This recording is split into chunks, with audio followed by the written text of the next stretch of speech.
Muy bien, vamos a comenzar estudiando y continuando con el tema de aparato respiratorio.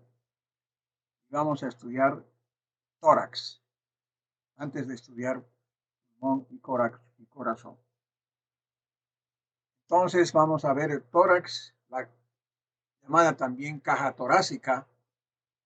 La configuración del tórax es que tiene una forma de un cono truncado de base inferior, aplanado de adelante hacia atrás. Tiene dos caras laterales, una base o abertura inferior y un vértice o abertura superior. La cara anterior está limitado por el medio, por el esternón, lateralmente por el ángulo costal. Se ensancha de arriba hacia abajo. La cara posterior está limitado medialmente por el ángulo costal y hacia atrás por las apopsis espinosas. Las caras laterales tienen una forma convexa, los espacios intercostales aumentan en forma progresiva. Entonces, la caja torácica o esteología del tórax, podríamos decir algunos datos interesantes. Está constituido por 37 piezas óseas.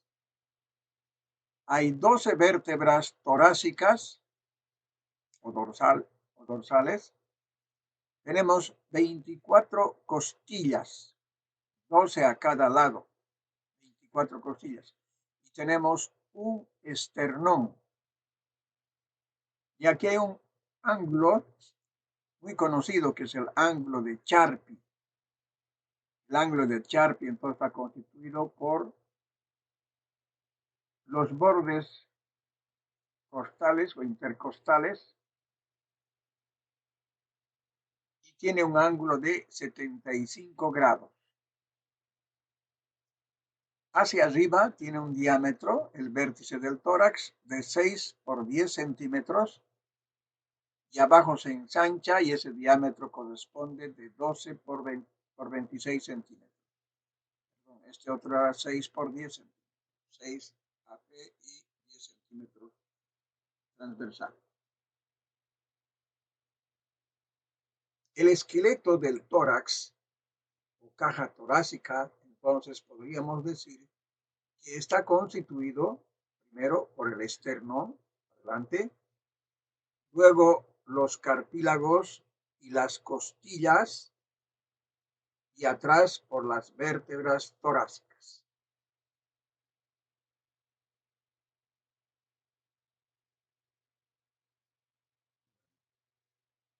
Aquí además vamos a ver en este tórax óseo algunas particularidades. Vamos a ver, por ejemplo, que esta es la primera costilla.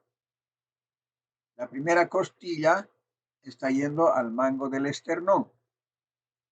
Esta es la segunda costilla, la tercera costilla, la cuarta costilla, ahora la quinta, la sexta, la séptima, la octava, la novena y la 10ª costilla.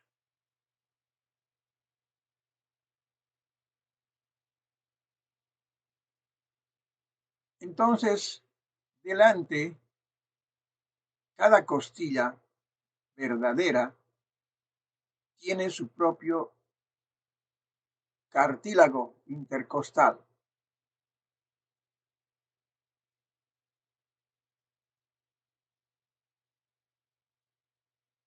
Tenemos entonces a cada lado 7 costillas que son consideradas como las verdaderas. Luego la 8 y la 9, la 10, la 8 y la 9 están consideradas como falsas costillas. Y luego la 11 y la 12 son costillas flotantes. Ya vamos a ver enseguida por qué se llama así. Aquí una preparación de un cadáver en tórax, donde nos permite ver evidentemente acá el tórax, los cartílagos costales, la primera costilla, la segunda costilla, la primera costilla está en el manubrio del esternón y los otros ya están en el cuerpo del esternón. Entonces tenemos 1, 2, 3, 4, 5, 6 y 7. Esos son las costillas verdaderas a cada lado. Por atrás entonces se encuentran las vértebras. También podríamos ver aquí el manubrio, este es el cuerpo del esternón y esto es la apófisis sifoides del esternón. Aquí. Vamos a comenzar entonces estudiando el esternón. El esternón es un hueso, como ustedes ven, alargado y está aplanado en sentido anteroposterior, va de arriba para abajo y está situado en la parte anterior media del tórax. Es un hueso fusionado por varias piezas llamadas esternebras. Por ejemplo, esta sería una esternebra, parecida a vértebra, ¿no? Una esternebra, y luego tenemos otra esternebra, otra esternebra, otra esternebra, ¿no? Entonces, está formado por piezas que se llaman esternebras. El esternón tiene tres porciones. El manubrio, o también se llama mango, manubrio o mango, el cuerpo del esternón y el apéndice sifoides. Todo esto es el apéndice sifoides. En este esternón se estudian dos caras, una cara anterior, que es esta, otra cara posterior, dos bordes laterales aquí, dos bordes, y dos extremos, un extremo superior aquí y un extremo inferior aquí. Entonces, esa es la forma como vamos a estudiar. En el manubrio vamos a encontrar en primer lugar hacia arriba una escotadura. Esta es una escotadura que se llama escotadura yugular. Luego tenemos otra escotadura a los lados de la media, la escotadura clavicular. Aquí viene la clavícula. Luego tenemos otra escotadura, que es la escotadura para la primera costilla. Para la primera costilla. Luego, este mango o manubrio esternal se continúa con el cuerpo del esternón.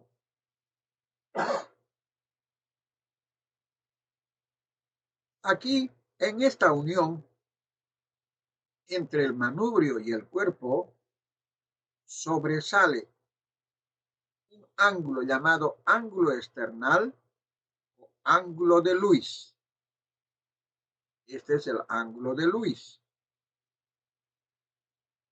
Este es un límite interesante porque se lo palpa perfectamente. Vamos para abajo y lo primero que sobresale es esto. Y esto es muy importante porque a esta altura es que la tráquea se divide en dos bronquios, troncos, como hemos estudiado ayer. El bronquio tronco derecho y el bronco tronco izquierdo. Por eso es importante este ángulo que sobresale, llamado entonces más conocido como ángulo de Lewis, el ángulo esternal. Y a los lados tenemos estas escotaduras, tenemos la mitad de la escotadura del esternón y la otra mitad al inicio del cuerpo es para la segunda escotadura costal, para la segunda costilla. De la misma manera tenemos otra escotadura para la tercera costilla para la cuarta costilla, para la quinta costilla, para la sexta costilla y para la séptima costilla. Entonces, hasta la séptima son las 7 costillas llamadas verdaderas. De la misma manera al otro lado. Y finalmente, termina en forma libre el apéndice sifoides.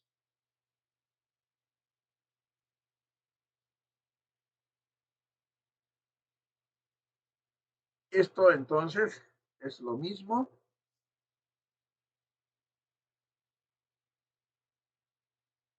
Algunos detalles más en esta cara anterior. Presenta entonces las crestas transversales, que son las fusiones de las esternebras. El ángulo de Lewis representa la unión entre el manubrio y el cuerpo. Y lateralmente presenta rugosidades, aquí, estas rugosidades, para la inserción muscular, sobre todo en el manubrio, para el músculo pectoral mayor. La cara posterior, aquí, es cóncava y es lisa, y está cruzada también por crestas transversales, pero que se notan menos.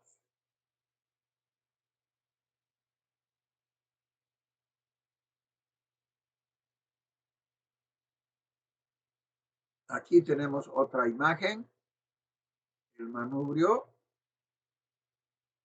del esternón. Aquí justamente, aquí está el ángulo de Lewis. Lewis se escribe.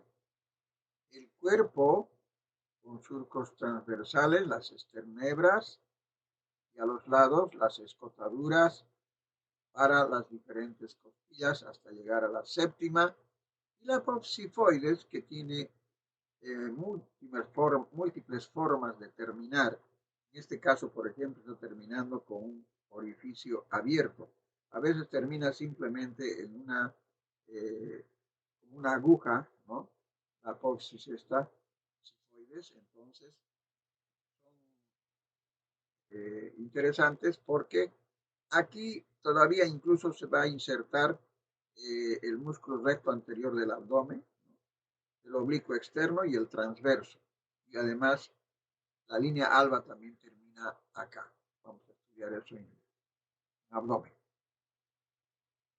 Muy bien, creo que con eso el esternón estaría estudiado, solo que en la cara posterior además se insertan ligamentos, ¿no? Ligamentos para fijar, vamos a decir así, al corazón. Son ligamentos externo cardíacos, ¿no?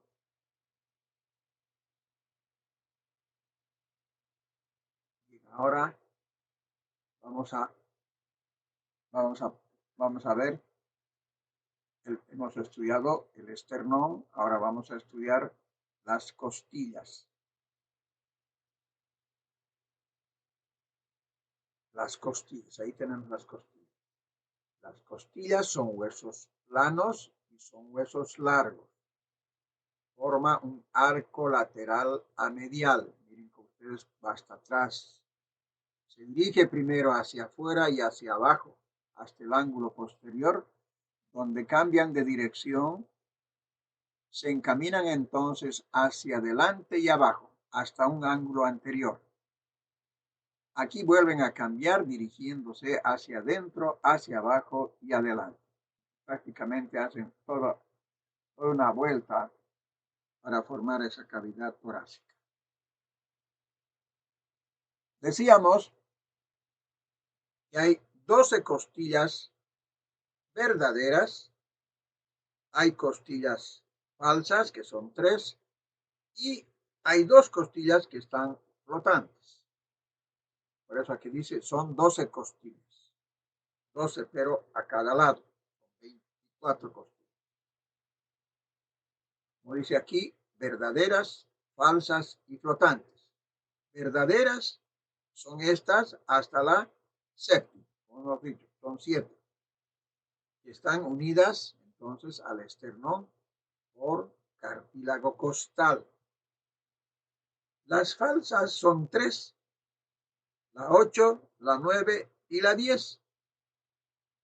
Y se unen por un solo cartílago. Prácticamente los 3 se juntan y aquí tenemos un solo cartílago. Se juntan entonces con un solo cartílago. Y finalmente tenemos estas, la 11 y la 12, que son flotantes. No se unen al esternón ni al arco costal.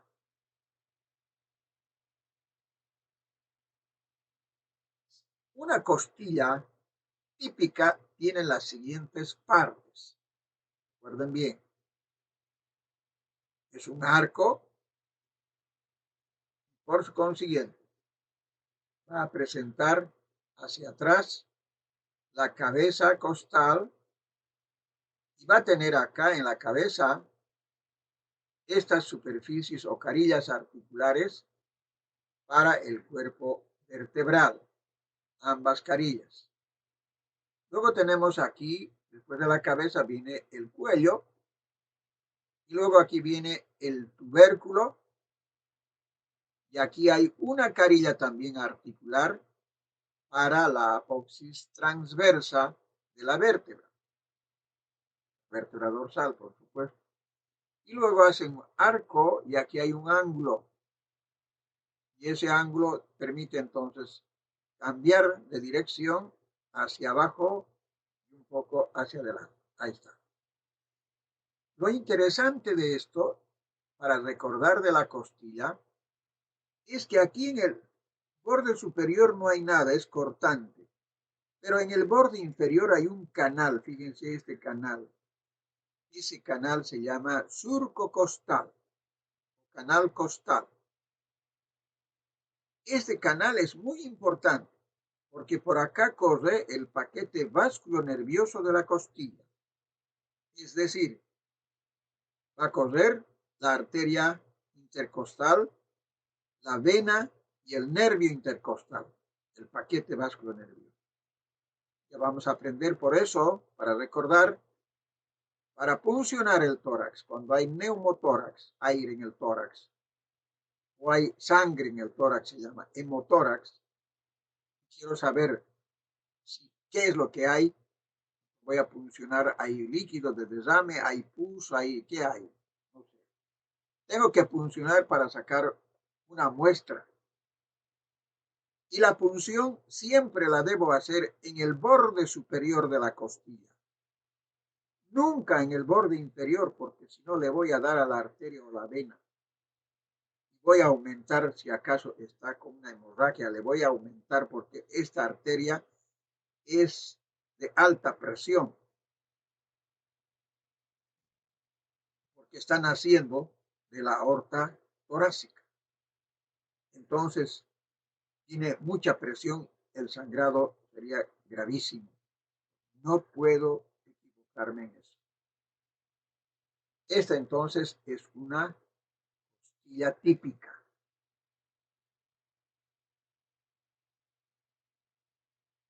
Bien. Otros detalles de la costilla. La longitud aumenta de la primera hasta la séptima costilla y disminuye de la séptima a la duodécima costilla. Aquí tenemos entonces la primera costilla, la más pequeña. Tenemos la segunda costilla, la tercera costilla, la cuarta, la quinta, la sexta, hasta llegar a la séptima costilla. Y esta es ya la octava, que está disminuyendo entonces de tamaño. Hasta aquí esta, la séptima, es la más grande. La más grande. Verdaderas. Cada costilla presenta un cuerpo. Presenta un extremo posterior que ya hemos visto. La cabeza, el cuello, el tubérculo. Y un extremo anterior. Aquí viene para articularse, para para formar entonces una articulación con los cartílagos, que se llama condrocostal. Articulación condrocostal, viene aquí.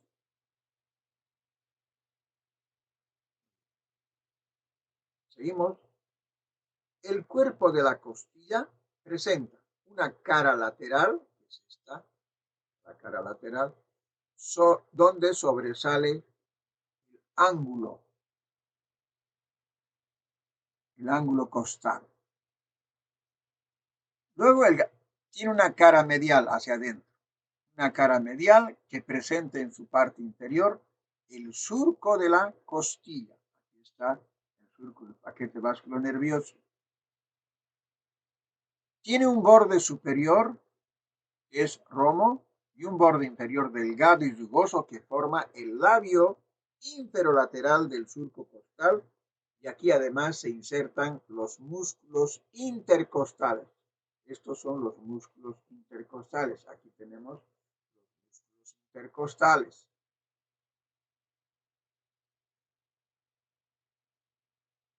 Un extremo posterior, decía aquí, ¿no? La cabeza, que tiene un ángulo diedro, que separa a las dos carillas articulares para los cuerpos vertebrales. Esto ya lo hemos explicado. Y tiene un cuello entre la cabeza y el tubérculo, donde se insertan los ligamentos. Y un tubérculo de la costilla entre la cabeza y el tubérculo, donde se insertan también ligamentos. El tubérculo de la costilla presenta una eminencia donde se unen los ligamentos y la unión con la apófisis transversa. La extremidad anterior está excavado y recibe al cartílago esternocostal. Características de algunas costillas que son importantes. Una de ellas es la primera costilla. La primera costilla, fíjense, tiene una orientación horizontal. En cambio, las otras son verticales. Horizontal. Es más ancha esta costilla, la primera costilla, y además es más corta, la más pequeña, pero la más ancha. Está aplanado de superior a inferior. Entonces, esta costilla tiene una cara superior y tiene una cara inferior. Vuelvo a repetir, es una excepción. Las otras costillas, en cambio, tienen una cara externa y una cara interna. La cara superior de la primera costilla presenta en su parte media aquí un tubérculo para la inserción del músculo escaleno anterior. Y este tubérculo se conoce más en la anatomía como tubérculo de Lisfranc, el tubérculo de Lisfranc, ¿no? Que se inserta el músculo escaleno anterior, que está limitado además por dos surcos, por donde discurren la vena y la arteria subclavia. Entonces, este es el surco de la arteria subclavia, aquí, detrás del Lisfranc. Y este otro surco es de la vena subclavia. Este es de la arteria subclavia y este es de la vena subclavia. O sea que esta costillita está alojando a dos vasos sumamente importantes. Decíamos que en esta primera costilla también hay un extremo posterior donde se observa una cabeza aquí convexa con una cara articular, aquí el cuello que es delgado y el tubérculo que se ubica lateralmente. A lo largo del borde lateral se insertan los músculos sesato y el elevador de la costilla. Y aquí además en la parte interna, cerca al extremo anterior de la costilla, hay una impresión para la inserción del ligamento costoclavicular. Entonces hay una inserción con la clavícula. Y tenemos nuevamente algunos detalles para la primera costilla. Vamos a esto ya habíamos, está desde el otro lado, el tubérculo del Lisfranc para la inserción del músculo escaleno anterior. Este es el surco de la arteria subclavia posterior y anterior al tubérculo del Lisfranc el surco de la vena subclavia. Aquí en esta costilla, en este esquema de la costilla, de la primera costilla, vamos a observar además en estos puntos amarillos la inserción de otros músculos además del escaleno anterior. Vamos a ver entonces, partiendo de la cabeza en el cuello, justamente se inserta el músculo elevador de la costilla. Luego se inserta el músculo serrato posterior superior. Aquí atrás se inserta el músculo escaleno medio. Acá se inserta también el músculo serrato anterior. Aquí es el serrato posterior. Y acá tenemos otra superficie también para el ligamento costoclavicular, su haz anterior. Y aquí otra superficie para la inserción del ligamento costoclavicular, que sería su haz posterior. Y aquí otra superficie pequeña para la inserción del músculo subclavio. Entonces, en estos esquemas estamos viendo la facilidad del aprendizaje, ¿no?, de estos músculos, inclusive en esta primera costilla, todos los detalles. La segunda costilla, ¿qué características tiene? Esta segunda costilla ya tiene una orientación oblicua, en cambio la primera era horizontal, esta es oblicua. Su cara lateral tiene una rugosidad donde se inserta el músculo escaleno posterior superior.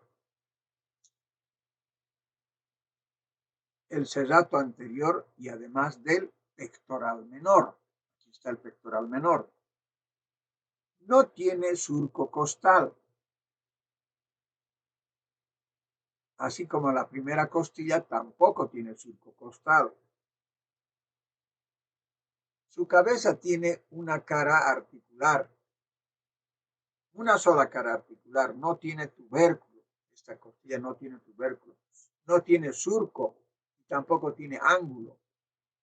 Es corta, el resto es corta y horizontal. Entonces, esas son las características de la segunda costilla. Bien, ahora vamos a ver los cartílagos costales. Entonces, ya, por definición, entonces, extremo anterior de la costilla, este es entonces el cartílago costal que está articulándose con el manubrio del esternón. Los cartílagos costales, ¿no?, 1, 2, 3, 4, 5, 6, 7, 8, 9, 10, son entonces en número de 12. Son pares, son cartílagos alargados de forma cilíndrica, con bordes somos de tipo cartílago hialino. Este es cartílago hialino, que en general se osifican a los 40 años. Se clasifican de acuerdo con sus relaciones, tales como son cartílagos directos o externales, la primera. Del primero al séptimo y del primero al tercero se disponen horizontalmente. Evidente, 1, 2, 3 son horizontales. Y del cuarto al séptimo se disponen oblicuamente, están oblicuos hasta llegar al 7. y se disponen oblicuamente hacia arriba. Y los cartílagos indirectos o condrales del octavo al décimo, octavo, noveno y décimo. Esos son cartílagos indirectos o condrales, ya que se unen al vecino formando el reborde costal, todo es el reborde costal. Y los cartílagos libres que están aquí son el 11 y el 12. Un pequeño cartílago ahí en estas costillas flotantes.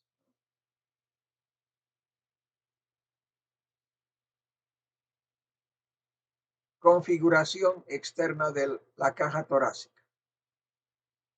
Decíamos que además de su cara anterior, la cara posterior tiene una extremidad superior que tiene una forma elíptica, con un diámetro transversal mayor, evidente. Tiene además un plano oblicuo y mide de 5 por 10 centímetros. 5 por 10 centímetros, es decir, 5 anteroposterior y 10 centímetros en el diámetro lateral. Y aquí abajo tenemos también la abertura torácica inferior. El borde inferior va con las últimas costillas, la duodécima costilla y la duodécima vértebra torácica. Y por delante la apófisis sifoides. Este espacio, abertura torácica inferior, mide entonces 12 centímetros en el anteroposterior y en el transversal mide 26 centímetros. 26 centímetros, se ha ensanchado bastante en relación a esto. Y luego, todo el tórax mide 32 a 34 centímetros. 32 a 34 centímetros. Seguimos con caja torácica. Aquí en el vértice vamos a ver más o menos la disposición de los elementos. Aquí tenemos el manubrio del esternón. Aquí tenemos la clavícula. Y aquí abajo está la primera costilla. En este pequeño espacio entre la clavícula, el esternón y la primera costilla, prácticamente se encuentra un punto vulnerable de todos los humanos, porque detrás están verdaderamente vasos súper importantes. Por detrás, aquí tenemos, ¿no es cierto?, la subclavia, y aquí tenemos la vena yugular. Y este va a ser el tronco venoso brachiocefálico, venoso. Y por atrás también vamos a tener el tronco arterial brachiocefálico. Vean ustedes, tenemos una fractura aquí del manubrio del esternón, la clavícula, y se lesiona fácilmente, se corta la vena o la arteria del tronco brachial. Y entonces esa hemorragia nosotros tenemos el peligro de que podemos morir desangrados en 2 minutos. En 2 minutos, nada más. Seríamos prácticamente muertos, ¿no? Entonces, por eso es muy importante estas regiones. La guerra, por ejemplo, siempre apuntaban al tórax, por eso. Entonces, porque la cabeza tenía siempre un casco metálico para proteger, pero aquí estaba siempre el cuello vulnerable aquí en el tórax anterior, para que recuerden que les estoy dando ese ejemplo. Por eso esto es muy importante. Y entonces atrás ya vamos a tener incluso el vértice de los pulmones. pulmones, ¿no? Y además vamos a tener aquí adelante la tráquea.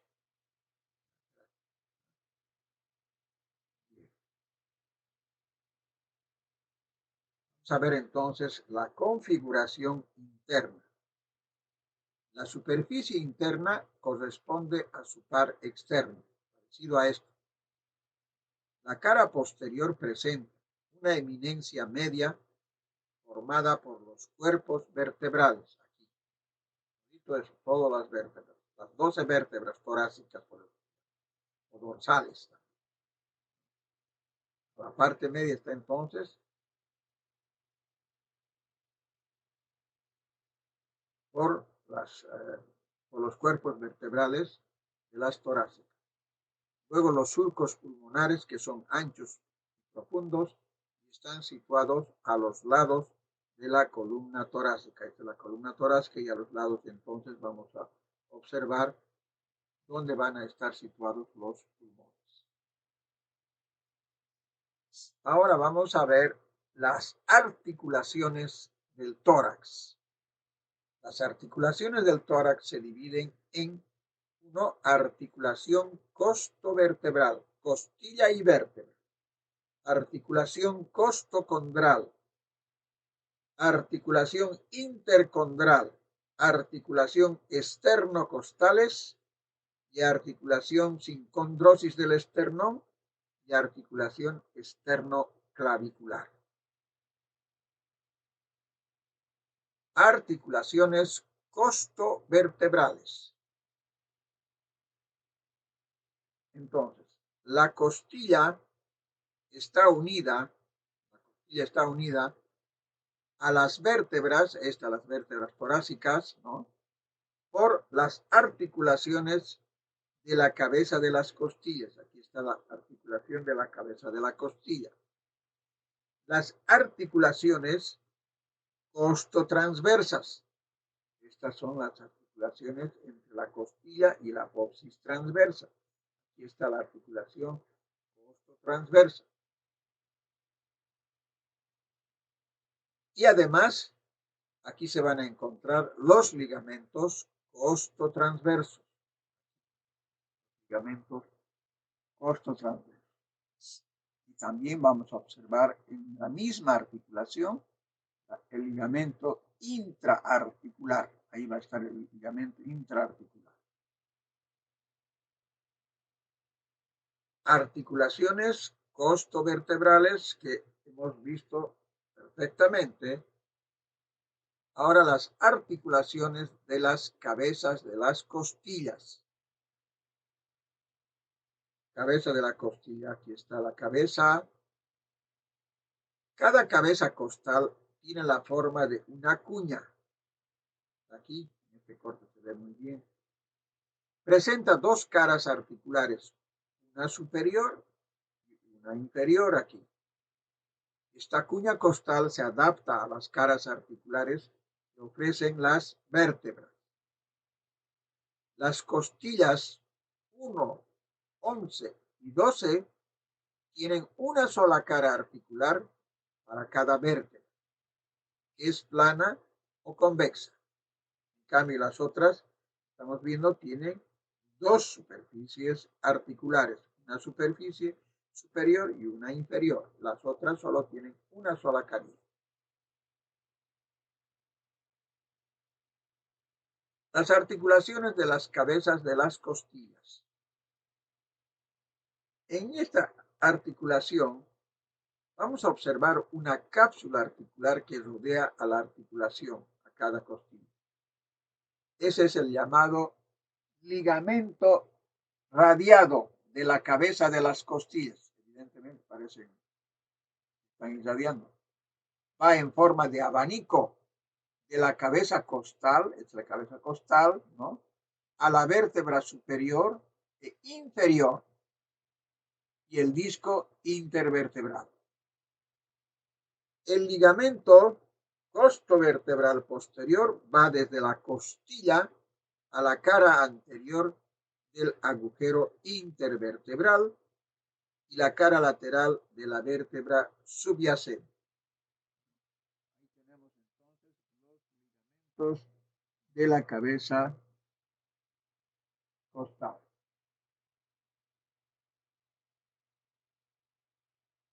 Aquí es para mostrar la articulación, seguimos con la articulación de la cabeza con las costillas.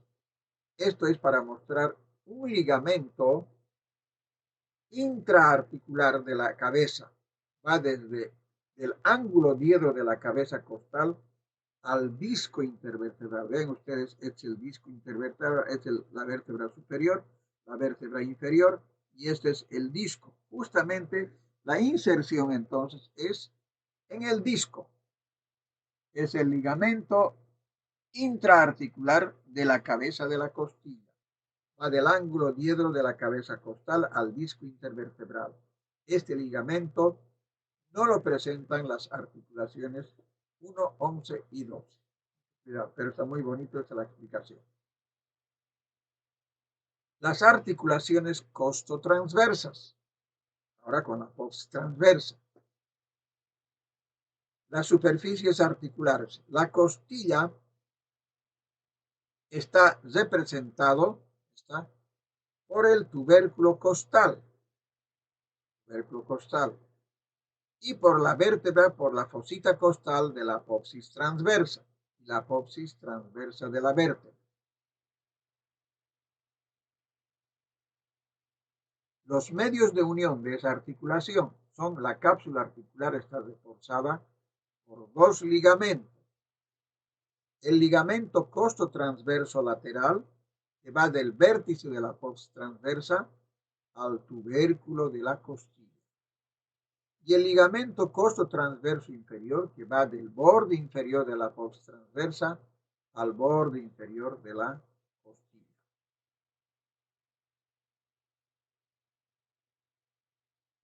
Los ligamentos costotransversos son ligamentos que unen el cuello de la costilla con la vértebra vecina. Y estos ligamentos son 4. El ligamento costotransverso, transversa y costilla, ¿no? Va de la cara posterior del cuello de la costilla a la cara anterior de la apófisis transversa.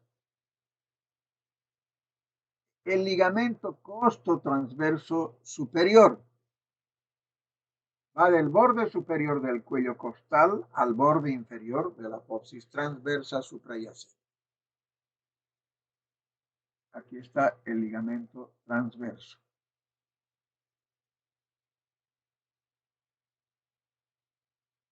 Seguimos con los costotransversos.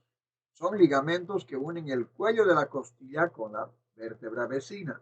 Son 4. El ligamento costotransverso que va de la cara posterior del cuello de la costilla a la cara anterior de la apófisis transversa, y el ligamento costotransverso superior. Tenemos también los ligamentos costotransversos.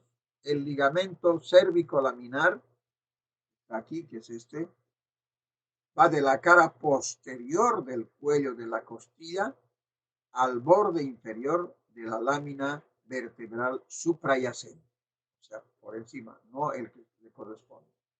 El ligamento cérvico-meniscal va de la cara posterior del cuello de la costilla a la cara posterior del disco intervertebral correspondiente.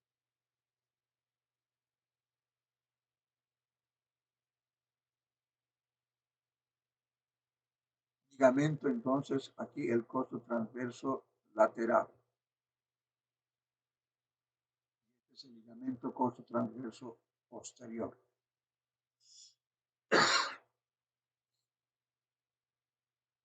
Articulaciones costocondrales. Esta articulación une las costillas con los cartílagos costales.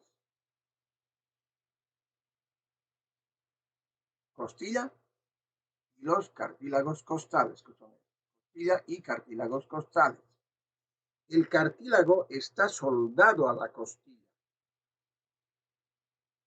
El extremo anterior de la costilla tiene una cavidad en el cual ingresa el cartílago. El periósteo costal se continúa con el pericóndilo, el cual brinda mayor solidez a esta articulación. La misma. Esa es la característica. Los cartílagos de las costillas 6 a 10 se unen entre sí, formando un solo cartílago que se va a unir con el esternón. Es la quinta, la sexta es esta, ¿no? La quinta va a ir solita, pero la sexta ya está recibiendo participación de la séptima, ¿no? De la séptima, para ir a las escotaduras externales. Los cartílagos costales del 2 al séptimo se unen al esternón. El esternón presenta lateralmente escotaduras para cada cartílago costal. Los bordes laterales, bien carillas, ¿cierto? Está rodeado por una cápsula articular y reforzado también por ligamento. El ligamento externo-costal radiado anterior, el ligamento externo-costal radiado posterior atrás y el ligamento externo-costal intraarticular. Sincondrosis del esternón. El esternón está formado por 3 piezas: el mango, el cuerpo, todo esto, y el apéndice sifoides. Hay una sincondrosis que es del manubrio llamado manubrio esternal. Es una anfiartrosis, pero es raro que pueda haber una diartroanfiartrosis, es decir, que esta articulación puede moverse. Normalmente no, está soldado. Está unido por un cartílago y cubiertos delante y atrás por una lámina fibrosa que se continúa con el periósteo. Luego tenemos una sincondrosis sifoesternal. Aquí es una especie de sincondrosis que une el cuerpo al apéndice sifoides por una capa de cartílago.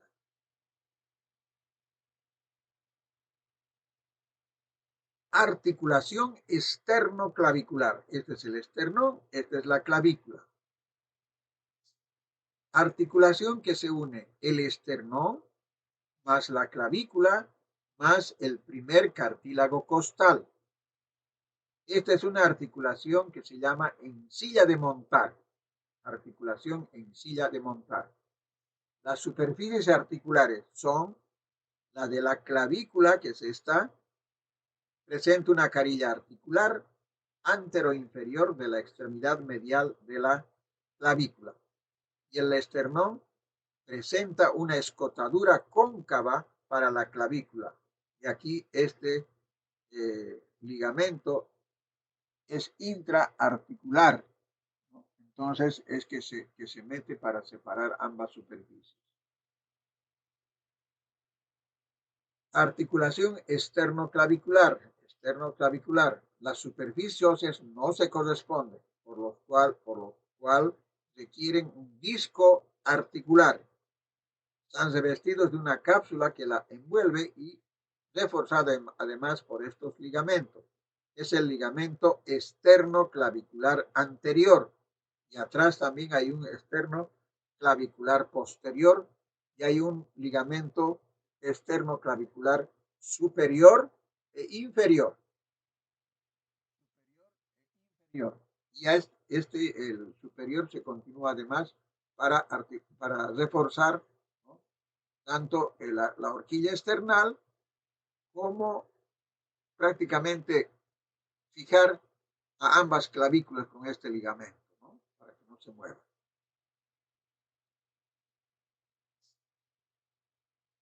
Articulación externoclavicular. Clavícula, esternón. Ligamento anterior y posterior. Va desde el contorno de la articular de la clavícula al contorno de la escotadura clavicular del esternón. Este ligamento se extiende en forma oblicua de arriba a abajo y de lateral a medial. El ligamento superior tiene 2 porciones. Una profunda o externoclavicular superior, aquí, y una superficial o ligamento interclavicular. Clavícula, clavícula, ligamento interclavicular. Interesante esto, ¿eh? Para reforzar. Articulación externoclavicular. El ligamento externoclavicular superior son fibras cortas que unen por la parte superior a la clavícula y esternón.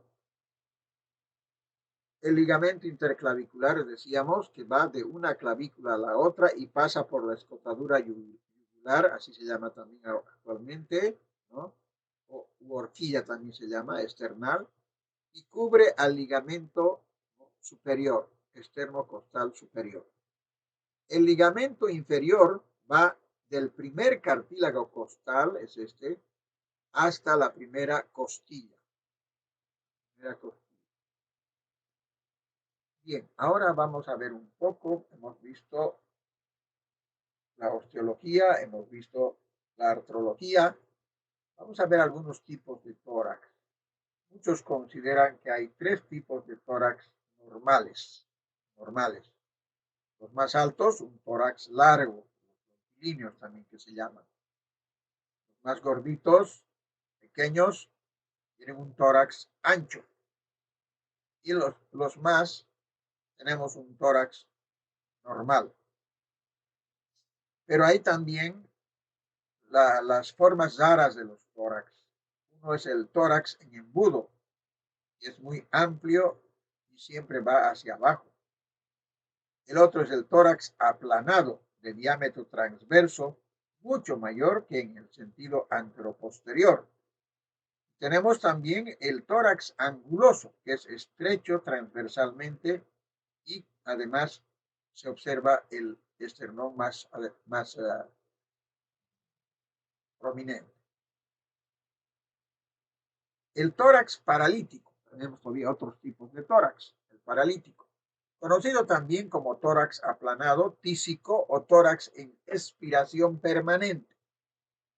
Se observa en personas desnutridas y en enfermedades caquetizantes, son que producen caquetización, quiere decir enflaquecimiento extremo, por infecciones crónicas, ¿no? Tuberculosis pulmonar, por ejemplo, o por cáncer, neoplasia. El otro tipo de tórax es el tórax raquítico. El carácter fundamental es el rosario costal, que se llama así, o paraesternal, y las deformaciones del tórax. Aquí tenemos un tórax enfisematoso o entonel, fíjense, el tórax enfisematoso. La caja se deforma. ¿Por qué? Por la hiperinsuflación permanente en el enfisema pulmonar, con aumento a predominio del diámetro antero-posterior, desproporcionadamente. Es muy prominente el antero-posterior de los que tienen tórax enfisematoso o entonel, por ejemplo. Hay otro tipo de tórax, que es el tórax sifoescoliótico, fíjense, por la edad. Entonces se ha torcido aquí la columna dorsal, la exageración de la curvatura a la concavidad anterior en la columna dorsal, aquí, que se llama sifosis, habitualmente se combina con la desviación lateral. La desviación lateral se llama escoliosis. Aquí tenemos a nuestro personaje famoso, ¿no? Quasimodo, que tiene entonces una sifoescoliosis, o sea que tiene la combinación de ambas, ¿no? La concavidad, ¿no? Que se va a formar y además lateralmente también eso se llama, la deformidad lateral se llama escoliosis. Y estas pueden ser congénitas o adquirirse por lesiones óseas, como las fracturas vertebrales o como vicio postural. Quasimodo, el jorobado de Notre Dame, es uno de los más conocidos portadores. Es una deformidad frecuente, entonces, en los ancianos. Prácticamente no resiste ya la columna, ¿no? A ver, tenemos una pequeña observación aquí de un caso de cifosis dorsal. ¿Ven ustedes? La cifosis, una radiografía, y ahí se puede verificar perfectamente cómo las vértebras han cedido y está yendo para adelante, ¿no? Se está curvando, todo se está curvando. Esa es la cifosis. Si es a un costado más, entonces la cifoescoliosis. Seguimos, hay otros tipos de tórax, como en este caso, está hundido el esternón. Ese se llama pectus excavatum. Bastantes personas. Hoy constituye la deformidad por hundimiento del esternón respecto a la padilla costal. Y este otro de acá es el pectus carinatum o pecho de paloma. Constituye la deformidad por protrusión del esternón respecto a la barbilla costal.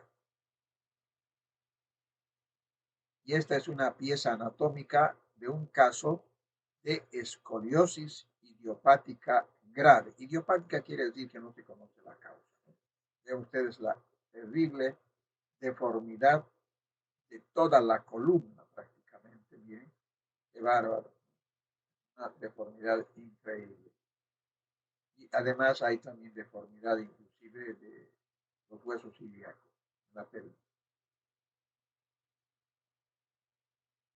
Pueden haber también lesiones de la caja torácica, como por ejemplo fracturas. Estas son fracturas, una fractura transversal, una fractura oblicua, una fractura cabalgada, una fractura a nivel del cartílago condral, se llama. Puede ser justo en la unión, esa es la fractura costocondral. También puede haber a nivel acá del esternón, una fractura condroesternal.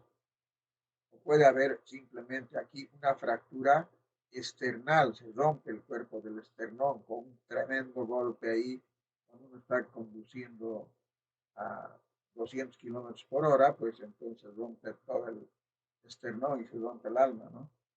Aquí además tenemos las fracturas costales, que son llamadas complejas. Estas son las fracturas costales simples. Claro, si fuera una solita es perfecto, pero lamentablemente a veces son 4 o 5 costillas, pues, ¿no? Y entonces una de estas costillas puede además perforar la pleura y puede ocasionar además un hemotórax. Pero estas son las fracturas costales complejas, fíjense. Por ejemplo, esta costillita se ha fracturado aquí y se ha fracturado aquí. Esta otra igual, esta otra. Imagínense, súper doloroso. Hay que fijar que no se mueva mucho. Esto, aquí hay la fractura, aquí hay otra fractura. Aquí hay una fractura, es increíble. Asimismo pueden estar fracturados a un lado 4 costillas, al otro lado 5 costillas. Cuando uno tiene un accidente es súper grave, ¿no? Entonces, es para eso que nosotros estamos estudiando. Cuando saquemos radiografías, ya vamos a ver en la próxima clase. Vamos a ver entonces, y vamos a contar inclusive para en una radiografía decir, en tal costilla hay fractura, una contundencia, ¿no? ¿Por qué? Porque vamos a aprender a contar cómo se cuenta y cómo se llega a la lesión. Entonces, estudien bien, muy, muy, muy bien. Tórax está, porque el tórax es muy importante, están los órganos nobles, pulmones y además el corazón. Muy bien, eso es todo por hoy. Muchas gracias y hasta la próxima el lunes. Gracias.